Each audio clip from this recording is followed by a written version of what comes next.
बड़ी जल्दी उठ गया भोला। हाँ माँ, वो काम पे जाना है ना, फिर वहाँ से आने में देरी हो जाती है तो ठेले की सफाई करने का टाइम नहीं मिल पाता है। बस कर भोला, कितनी मेहनत करेगा रे तू। दिन भर मजदूरी करता है और फिर शाम को मोमोज बेचता है। अगर तू बीमार पड़ गया तो? अरे कुछ नहीं होगा मुझे, मैं ढेर सारे पैसे कमाऊंगा ताकि सबसे पहले आपका अच्छे से इलाज करा सकूं और फिर आपको हवाई जहाज में ले जाऊंगा काशी घुमाने। हाँ। अरे हवाई जहाज तो रहने ही दे, कहीं ऐसा ना हो कि हवाई जहाज में उड़ते हुए मेरे प्राण पखेरु ही उड़ जाए। अरे शुभ शुभ बोलो माँ, आपको मुझ पर भरोसा नहीं है क्या? तेरे सिवा इस दुनिया में मेरा है ही कौन? तुझ पर भरोसा नहीं करूंगी तो किस पर करूं? तेरे बाबा तो पहले ही चले गए। भगवान करे कि वो मुझे भी उठा ले ताकि तुझ पर जिम्मेदारियों का बोझ कुछ कम हो। माँ ऐसी बातें मत किया करो। ये कहानी है भोला की, जो एक छोटे से गांव में अपनी माँ सरिता के साथ रहता था। भोला अपनी माँ से बहुत प्यार करता था और उनका बहुत ख्याल रखता था।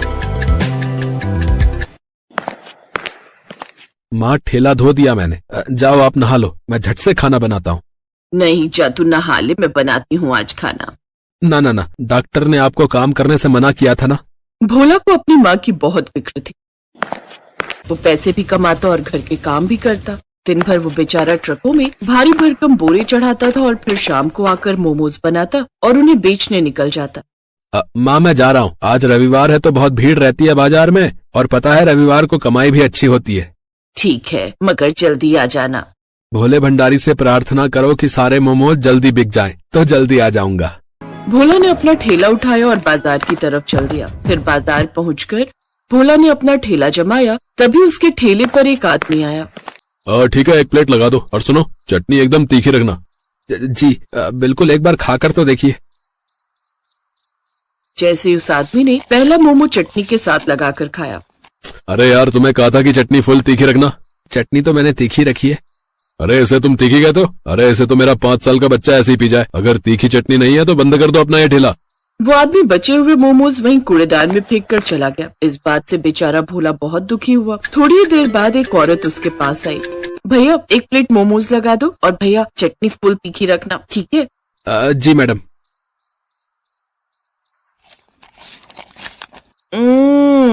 भैया मैंने कहा था आपसे कि चटनी फुल तीखी लगाना, और इससे बढ़िया तो मैं बर्फी खा लेती। पर मैडम ये तो काफी तीखी बनाई है मैंने। अरे ये क्या खाक तीखी बनाई है? आपके मोमोज तो ठीक है पर आपको चटनी बनानी नहीं आती। अरे आप चटनी तीखी बनाना सीखो पहले, बाद में लगाना ठेला। मैडम वो मेरे पैसे। किस बात के पैसे भाई? एक तो फीकी चटनी बना दी, ऊपर से पैसे मांग रहे हो। वो औरत भी भोला को सुनाकर चली गई।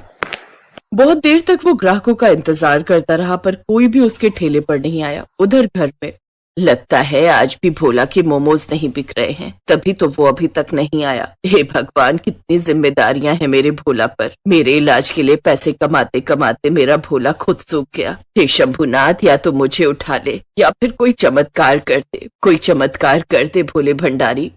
उधर बाजार में भोला अपने ठेले पर उदास बैठा था और मन ही मन सोच रहा था, ऐसे तो मुझे फायदा होने की बजाय नुकसान होता जाएगा। कमाई कुछ हो नहीं रही और फिर कल के लिए मैदा भी लेना है, सब्जियां भी लेनी है और माँ की दवाइयां भी खत्म होने को आ गई। क्या करूं अब मैं?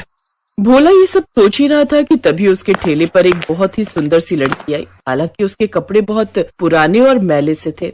सुनिए, मुझे बहुत भूख लगी है, सुबह से मैंने कुछ नहीं खाया, मुझे थोड़े से मोमरिका दे दो ना। है क्या? मोमरिका? देखिए यहाँ मोमरिका नहीं मिलते हैं। झूठ बोल रहे हैं आप, ये रखे तो है इतने सारे। ये अरे ये तो मोमोज है। अच्छा, आपके यहाँ इसे मोमोज कहते हैं, पर जहाँ से मैं आई हूँ इसे मोमरिका कहते हैं। अच्छा अच्छा, खैर बताओ कितनी प्लेट चाहिए? खाने हैं कि पैक कर दूं? नहीं नहीं नहीं, बस एक प्लेट यही खाऊंगी। और सुनिए, मेरे पास पैसे नहीं है। कोई बात नहीं, वैसे भी मुझे ये फेंकने पड़ेंगे, कोई आ ही नहीं रहा। आज आपको जितने खाने हैं खा लो, वैसे भी मैं कल से मोमोज बेचूंगा ही नहीं। काशवी ने मोमोज की प्लेट हाथ में ले ली और जैसे ही उसने पहला मोमोज लाल चटनी के साथ लगाकर खाया। क्या हुआ? चटनी तीखी नहीं है ना? पता है मुझे, सब यही सुनाकर गए हैं मुझे। अरे पूरी तीखी कर रखी है मैंने, पर लोगों को तो चटनी में आग चाहिए, आग। मेरी तो समझ में नहीं आता कि बाकी दुकानदार अपनी चटनी में तेजाब डालते हैं क्या? हो जाती है। अरे जो चटनी में पड़ती है। पता नहीं कहाँ से आई हो तुम मोमोज को मोमरिका कहती हो और मिर्च को मारीची कहती हो। खैर, और खाओगी? हाँ, चटनी इतनी भी बुरी नहीं है, एक प्लेट और दे दो ना। काशवी भूखी थी, इसी वजह से वो देखते ही देखते 3-4 प्लेटें मोमोज खा गई। फिर काफी देर बाद, तुम्हें जाना नहीं? अरे अपने घर जाओ। मेरा कोई घर नहीं है, मुझे मेरा घर छोड़ना पड़ा। यहाँ मेरा कोई घर नहीं है। मैं कुछ समझा नहीं। दरअसल तू जा मेरी बच्ची, हम सब मिलकर भी तुझे बचा नहीं पाएंगे।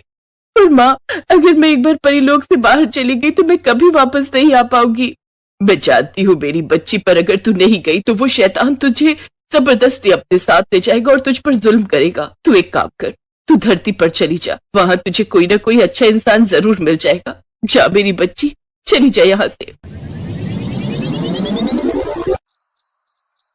क्या तुम एक परी हो? हाँ, धीरे बोलो, पर अब मेरे पास मेरी जादुई शक्तियाँ नहीं है, इसलिए मैं तुम्हारी कोई इच्छा पूरी नहीं कर सकती। मेरी कोई इच्छा नहीं है। मैं एक परी से मिला, यही बड़ी बात है मेरे लिए। अगर मैं तुम्हारी कोई भी मदद कर सकता हूँ तो मुझे बताओ। तुम वाकई बहुत अच्छे इंसान हो। इच्छा मांगने की बजाय तुम मेरी मदद करना चाहते हो। अगर ऐसा ही है तो मुझे कुछ दिनों के लिए आसरा दे दो, मैं फिर कहीं न कहीं अपना ठिकाना ढूंढकर चली जाऊंगी। ठीक है, तुम मेरे घर चल सकती हो, और चिंता मत करो, मेरे साथ मेरी माँ भी रहती है। काशवी भोला के साथ उसके घर चली गई और फिर भोला ने अपनी माँ को सारी बात बता दी। तूने ठीक ही किया भोला, जवान लड़की अकेले कहाँ जाएगी। काशवी भोला और उसकी माँ सरिता का स्वभाव देखकर बहुत खुश थे। फिर उसी रात वो चुपचाप उठी और उसने अपने जादू से भोला के आंगन में मिर्च का एक पेड़ लगा दिया और देखते ही देखते उसमें चमकदार और सुर्ख लाल मिर्च निकल आई। फिर वो सरिता के पास गई और उसके माथे पर प्यार से हाथ फिराकर वहां से चली गई। फिर सुबह के वक्त, अरे ये क्या, मैं तो बिल्कुल ठीक हो गई। अब ना तो कोई कमजोरी है और ना ही कोई दर्द। सच में माँ? हाँ भोला, पर ये कैसा जादू है? और वो देख, ये मिर्च का पेड़ यहाँ कैसे आया? हो ना हो ये जरूर मारीची का पेड़ है माँ, ये सब काशवी ने किया है। हाँ बेटा, उसी की कृपा है। जा भोला और उसे कहीं से भी ढूंढ कर ला। इतना सुनते ही भोला घर से बाजार की तरफ भागा। थोड़ी देर बाद उसे काशवी एक पेड़ के नीचे बैठी दिखाई दी। ये सारा जादू तुमने किया है ना? पर तुमने तो कहा था कि तुम जादू नहीं कर सकती। मैंने तुम्हारी परीक्षा ली थी और तुम उस परीक्षा में पास हो गए। अच्छा, एक और एहसान करोगी मुझ पर? नहीं, मेरा जादू खत्म हो गया। मुझे तुम्हारा जादू नहीं बल्कि तुम्हारा साथ चाहिए, हमेशा हमेशा के लिए। बोलो, शादी करोगी इस मोमो वाले से? भोला की बात सुनकर काशवी शर्मा गई। कुछ दिनों बाद दोनों ने शादी कर ली। अब काशवी अपनी जादुई मिर्च से मोमोज की लाल चटनी बनाती और भोला मोमोज। और फिर एक दिन,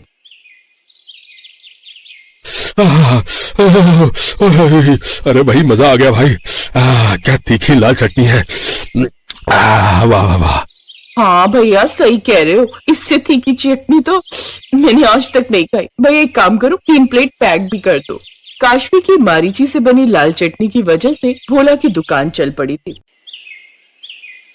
और भोला के रूप में काशवी को भी एक अच्छा जीवन साथी मिल गया था।